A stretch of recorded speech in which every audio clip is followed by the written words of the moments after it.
वजीर आला खैबर पख्तूनख्वा का अपना हेलीकॉप्टर सैलाब मुतासरीन के लिए मुख्तस करने का ऐलान। तबाहकुन सैलाब का सामना करने वाले सूबे खैबर पख्तूनख्वा के वजीर आला महमूद खान ने सैलाब मुतासरीन की मदद के लिए अहम ऐलान कर दिया। वजीर आला महमूद खान का कहना है कि सूबे की आवाम मेरे अपने हैं और उनके दुख में बराबर का शरीक हूँ।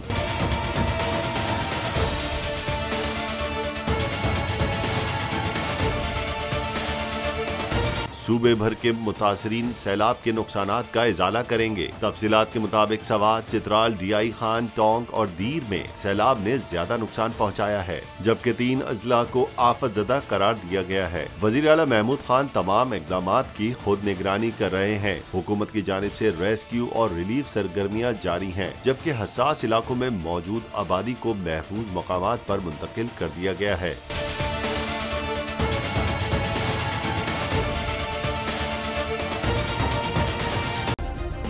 सब्सक्राइब करें और बेल दबाएं ताकि कोई खबर रह न जाए।